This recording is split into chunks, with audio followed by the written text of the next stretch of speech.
అందుక కొటేషన్ వచ్చిన ఆ కంపెనీ పేపర్ చూసి, అవును నేను చెప్పాను కదా, నేను చెప్పిందే కదా వేరే కంపెనీకి వచ్చింది అని చెప్పాను కదా, వివి లాజిస్టిక్ ప్రైవేట్ లిమిటెడ్ కంపెనీ అని ఉంది కదా, మళ్ళీ విహారికి కొటేషన్ వచ్చిందని ఎలా అంటున్నారు అని అంబిక అడుగుతూ ఉంటే, అయ్యో అంబిక మేడం, మీరు ఆఫీస్ కి రావట్లేదు కదా, ఈ మధ్యన ఆఫీస్ కి రాక చాలా రోజులైంది కదా, అందుకే మీకు తెలియట్లేదు. వివి లాజిస్టిక్ కంపెనీ అంటే Vishnu Vihari logistical private limited company అంటే మన కంపెనీ అది కూడా అని లక్ష్మి చెప్తుంది.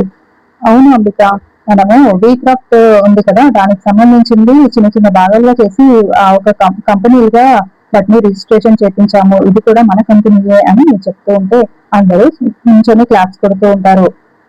ఇంకా బిహారీ గారు ఎప్పుడు ఏ నిర్ణయం తీసుకున్నా తప్పు తీసుకోలేదు, ఆ బిహారీ గారే ఖచ్చితంగా చైర్మన్ గా ఉండే అర్హత ఉంది అని లక్ష్మి చెప్తూ ఉంటే, అవును మేడం, మీలాంటి సీఈఓ వెనకాల ఉన్నప్పుడు బిహారీ గారు ఎప్పుడు విన్ అవుతూనే ఉంటారు, మీరే కరెక్ట్ మేడం అని అందరూ బోర్డు మెంబర్స్ అందరూ లక్ష్మికి సపోర్ట్ చేస్తూ మాట్లాడుతూ ఉంటారు. ఇంకా అందుక చాలా మంది పడుతూ ఉంటుంది. ఇంకా అందరూ అక్కడి నుంచి వెళ్ళిపోతారు. లక్ష్మి అసలు ఈ కోర్ట్ ఎందుకు ఈ కొటేషన్ ని ఎక్కువగా కోట్ చేశారు, ఎవరు ఉంటారు దీని వెనకాల ఎవరు ఉన్నారు అని ఆఫీస్ లో రూమ్ లో కూర్చొని ఆ ఫైల్ చేసుకుంటూ ఉంటే అప్పుడే అంబిక అక్కడికి వచ్చి, ఏంటే నా గారికి అడ్డిస్తున్నావు అని ఒక్కసారిగా లక్ష్మి గొంతు పట్టుకొని వెనక్కి నెడుతూ ఉంటుంది. ఇంకా అంబికమ్మ అంబికమ్మ అని లక్ష్మి అంబికని అడ్డుకోవడానికి ట్రై చేస్తున్నా కూడా లక్ష్మి అలా అంబిక నెడుతూ ఉంటే లక్ష్మి వెనక్కి అడుగులు వేస్తూ ఉంటుంది. ఇంకా 4 అడుగులు అలా వేసిన తర్వాత ఒక్కసారిగా ఆగిపోయి స్టాండర్డ్ గా నిల్చొని ఉంటుంది. కళ్ళు పెద్దవి చేస్తూ అంబికను చూస్తూ ఉంటే అంబిక కూడా చాలా షాకింగ్ గా చూస్తూ ఉంటే లక్ష్మి ఒక్కసారిగా అంబిక గొంతు పట్టుకుంటుంది. ఇంకా ఏంటే ఇలా చేస్తున్నావు అని అంబిక అడుగుతూ ఉంటే, ఇంకొకసారి విహారీ గారి ఫ్యామిలీకి ఏదైనా ప్రాబ్లం తలపెట్టాలని చూసిన, కంపెనీలని లాస్ చేయాలని చూసినా నేను ఊరుకోను అంబికమ్మ, మీకు చాలా సార్లు చెప్పాను, మీరు నన్ను ఎన్ని రకాలుగా ప్రాబ్లం పెట్టినా నేను ఏదైనా ఫేస్ చేస్తాను, కానీ విహారీ గారి ఫ్యామిలీకి కానీ విహారీ గారికి కానీ ఏదైనా సమస్య తలపెట్టాలని చూస్తే మాత్రం నేను అస్సలు ఊరుకోను, మీరే కదా ఇదంతా చేసింది అని లక్ష్మి అడుగుతూ ఉంటే, నాకు దీనికి ఏ సంబంధం లేదు అని అంటూ ఉంటే, బోర్డు మెంబర్స్ ని రెచ్చగొట్టింది మీరు కదా అంటే, బోర్డు మెంబర్స్ ని రెచ్చగొట్టి ఇక్కడి వరకు తీసుకొచ్చింది నేను, పదవి కోసమే ఇదంతా చేశారు కదా, అందుకే కొటేషన్ ని మార్చేశారు అని అంటూ ఉంటే, లేదు నేను కొటేషన్ ని చేంజ్ చేయలేదు, ఆ కొటేషన్ రాకపోవడంలో నా హస్తం ఏది లేదు అని అంబిక చెప్తూ ఉంటుంది. ఇంకొక అతను వీళ్ళకి అపోజిట్ గా ఉండే అతను వస్తాడు. అతన్ని రప్పించింది మీరే కదా అంటే, అతనికి సపోర్ట్ చేసింది నేనే, కానీ మన కంపెనీ కొటేషన్ ని మాత్రం నేను చేయలేదు, మీకు విహారికి చాలా మంది శత్రువులు ఉన్నారు కదా, ఎవరెలా చేశారో వెళ్ళి కనుక్కోపో అని అంటూ ఉంటే, లేదు అంబికమ్మ, నేనైతే ఊరుకోని ఈ విషయంలో మిమ్మల్ని, మీరు ఇలా చేస్తుంటారు, ఆ అవసరం ఎవరికి ఉంటుంది అని లక్ష్మి అరుస్తూ ఉంటుంది.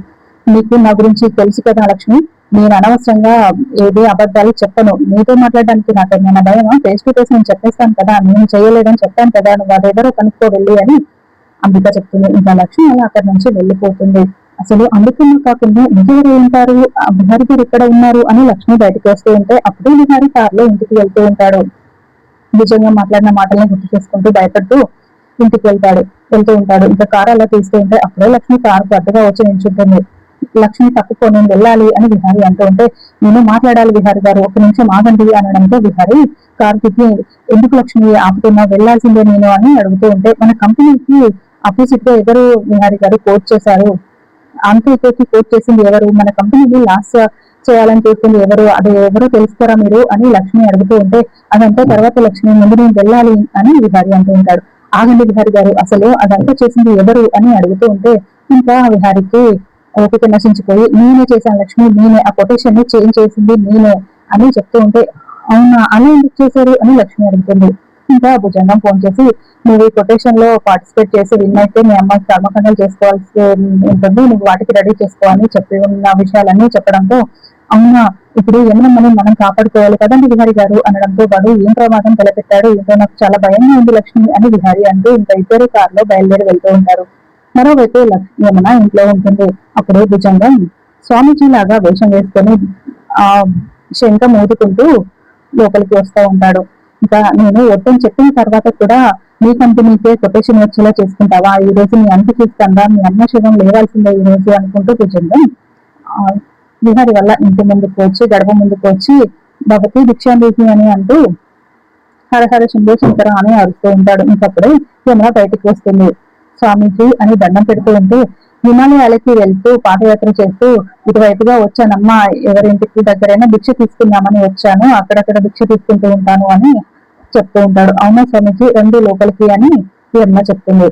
లేదమ్మా, నేను ఇక్కడే తింటాను, ఇక్కడికి తీసుకురా అని భుజంగం చెప్పడంతో అలాగే స్వామీజీ అని గడప ముందే భుజంగం కూర్చొని ఉంటే ఒక అరటాకు తీసుకుని వచ్చి అన్ని పదార్థాలు వడ్డిస్తూ ఉంటుంది. అన్ని వడ్డించిన తర్వాత భుజంగం తన మంత్రదండంలో ఉన్న వాటర్ ని తీసి ఈ విషం కలిపిన నీళ్లతో నువ్వు అన్నం తినేలా చేసి నీ ప్రాణాలు తీసేస్తాను ఇప్పుడు అని అనుకుంటూ తన చేతిలో ఉన్న కమండలంలో ఉన్న నీళ్లు అన్నం చుట్టూ పోసి అన్నం మొత్తం కలిపేసి ఏదో ప్రార్థన చేసినట్టుగా మొక్కి, అమ్మ మొదటి ముద్ద ఎవరికైనా ప్రసాదంగా పెట్టి వాళ్ళు తిన్న తర్వాతే నేను తింటాను, ఎవరైనా పిలవండి అని చెప్తూ ఉంటే ఇంకా యమున పర్వాలేదు స్వామీజీ, నాకు పెట్టండి, నేను తింటాను అని అంటూ ఉంటుంది. సరే అమ్మా అని భుజంగం తన యమున చేతిలో పెట్టడంతో యమున ప్రసాదం కళ్ళకద్దుకొని తింటూ ఉంటుంది. ఇంకా భుజంగం నవ్వుకుంటూ చూస్తూ ఉంటాడు.